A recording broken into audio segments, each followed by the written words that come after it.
Hey everybody, it's Rob from Flailthroughs. This is Gundam Battle Operation 2, and this is a double feature from TheDrunkZaku in the Loto.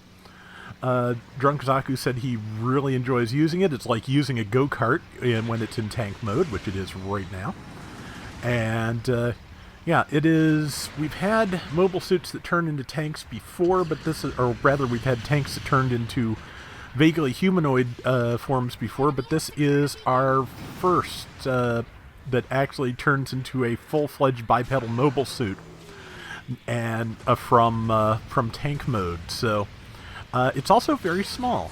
I think it is a little bit larger than it is supposed to be in terms of, you know, exact proportions. But yeah, it is tiny, and once it becomes a tank, it has an even smaller profile. So yeah, it is.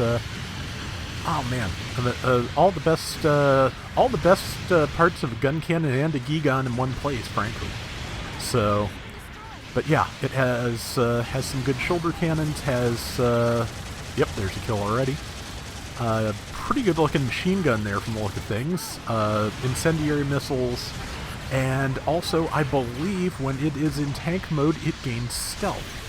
So it's yeah, it's a lot of fun from the look of things, and I wish I'd gotten it, but that's okay. You know, it will happen eventually. And let's see, there's somebody. Yep, and transform and roll out there. Yep, boy, that thing corners fast. I'm gonna if I do get it, I'm gonna have a hard time with it. But yep, that is a death. But so far, 2075 to 1925, and looking pretty good. And let's see. We are, yep, 6 minutes left of the round. Okay, now the enemy team has a slightly higher score at 2600. Again, that's one kill. See? But yeah, early going yet. But yeah, this thing is, you know, it's got a lot of interesting qualities. It's really, really fast. I want to see a mix-up round where it fights a Nightingale and/or Zaku's Y. Like I have ever since the Loto was even, you know, talked about among fans for the game. That's what I've wanted. I've wanted to see this tiny thing just run circles around the Zaku's Y, and because it looked like fun. Let's see. Hit the shield. Hit the shield with something else. Something is hitting Zaku. I'm not sure from where, honestly. And let's see. But, yep, time to get some repairs, because, yeah, I imagine, you know, walking is probably okay, but I bet, just like the gun tank, you probably slow to a ridiculous crawl when you run out of feet, so. Good shot there, 2974. Oh, man, yeah, 961 for each of those missiles. Yeah, this looks really strong, and again, because it's small, even compared to, you know, one-year-worn Zeta-era suits, but especially Char's counterattack and forward, it's going to be, you know, a very small target, hard to get a hold of, like this. Ow. Enough people can do it if they stun you, but yeah, this thing, man.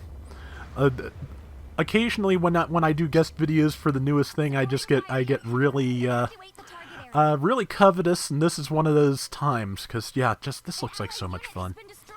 But, you know, everything shows up in the recycle ticket store and/or, you know, a post-round crate eventually.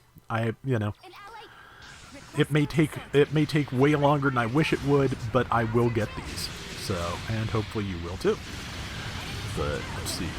Good shot there. Managed to space the missiles to get the pilot on the other side of the enemy mobile suit. Taking damage for it, but, let's see. Seems like the missiles are pretty good, too. But yeah. Yeah, I remember people doing that to me in the Hildolfer, too, just changing to a tank and doing some high-speed backpedaling.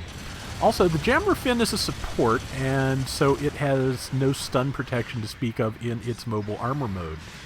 So, yeah, if you can get your hands on it, you can stop it dead in its tracks, like they have now done twice. Like, yeah, there's when you're by yourself like that, there's not much you can do no matter what you're in, frankly. You know, and anything where you can outfight more than one person, you're doing good as far as I'm concerned. But let's see, 88.25 to 59.75. That's a decent score. And yeah, man, like I said, just kind of really enjoying looking at this thing. It's got a lot of fun weapons, a lot of fun tricks. It's fun. It looks great. And just because I don't know all the ins and outs of it, it's a little bit harder to get more specific than that. Oh yeah, that's right. Its melee attack is a small beam burner.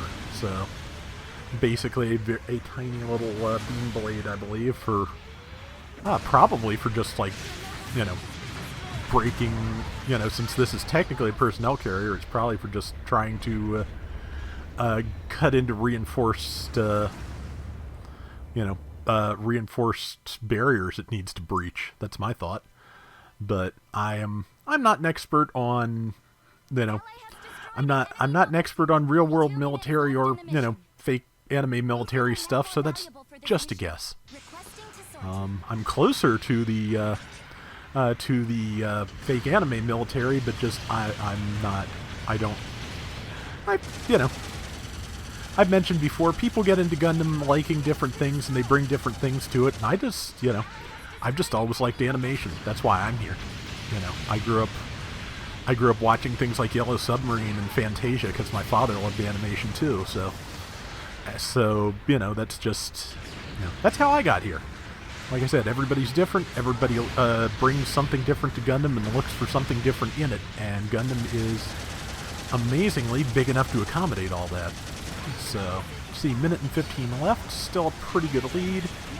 Thought he was going to get that jammer fin out of the air, but I think it was too far away for some of his attacks. Now he's got it, and he is running, yep, just trying to drift, I think, around to get past that one person. Also just leading them all on a wonderful wild goose chase. And but unfortunately, the goose has now been cooked. Because, again, once you're backed into a corner by 3 people, there's not a lot to do.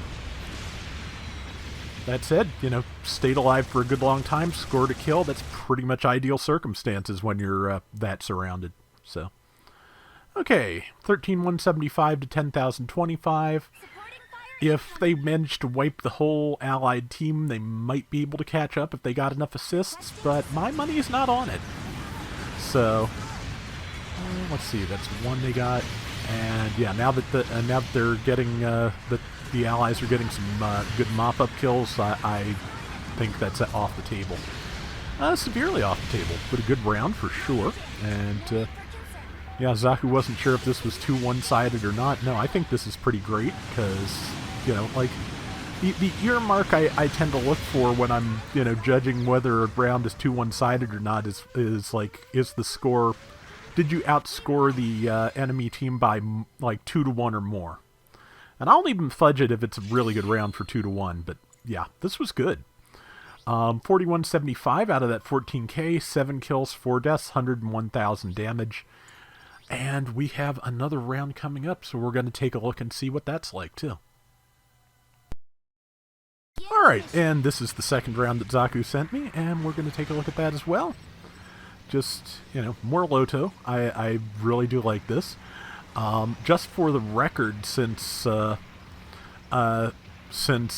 in case anybody was wondering, nobody's asked because it's probably common knowledge, but the reason for my caption on last Wednesday's update video is because, or last Thursday's update video, brain, because in the original Japanese version of Dragon Quest, the legendary dragon-slaying hero known as Erdrick in the US games is known as Loto. So that is that, and if I ever get this, probably my first round with it will be in the colors of Erdrick's armor from some of Akira Toriyama's Dragon Quest 1 artwork.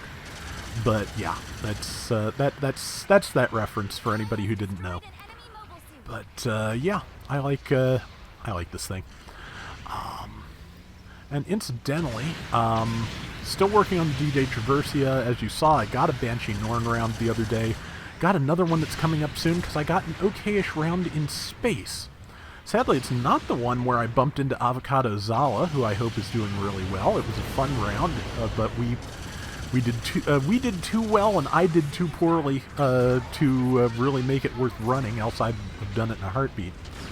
But yeah, I was not doing great that round myself, so that one I just let pass. But it was really good to see him. I haven't talked to him in a while. I hope he's doing okay. And let's see. Good shots there. And now the incendiaries. One thing I notice is that, one thing that I'm sure is well known, burn has a fixed duration and damage, as far as I can tell. So if you manage to hit somebody with all 4 burn missiles, it's not going to have any different effect in the damage over time part of things than if you'd hit them with just 1. So I kind of, wish that were not the case personally, but that's me. Just because, but I have a feeling it would be really overpowering if you were getting, 4 ticks of 400 damage over time for a couple of seconds. You'd just melt, which I feel like is kind of the idea, but also, I've said this before, but one thing I really want to have see get the burn status condition to cause incendiary damage is the Super Napalm launcher on the original Gundam's beam rifle, just because that should be what it does. That's that is what it is for. That's what the Gundam uses it for in Episode 2, and the one and only time it is ever actually used. Uses it to destroy extra Operation V parts so that Zeon cannot get a hold of them. So yeah, it's I'd like to see that, but just also I imagine having that thing with a with a burn status condition and that hammer would be horrible. Oh well, someone just picked an unfortunate time to show up, wouldn't you say? I think they're trying to jack that Loto, and again, looks cool, can't blame them. But yeah, Zaku's got the checkpoint, and yep. Okay, yeah, they showed up because it was their checkpoint, didn't they? That would make more sense. Thank you, Brain. That's what I needed. Oh boy, my throat is getting scratchy. I hope that is not a portent of anything, but good shot there. Shooting around, geography, really difficult sometimes. It feels very arbitrary at times whether or not you're actually going to connect. But, a lot of things I think feel arbitrary sometimes. Like in the Banshee Norn round I already posted, someone was saying it's nice to see, I get the kind of lag on,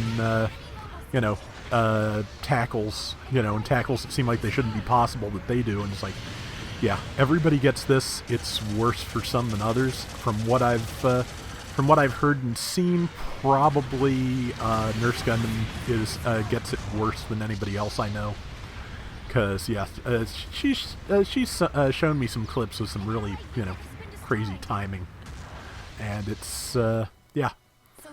Like I said, it happens to everybody. I would love it to not. But, given this game is having to run worldwide, I don't know what you could do about it without a complete overhaul of the netcode, which, sounds wonderful, but also in a 5-year-old game doesn't seem likely either.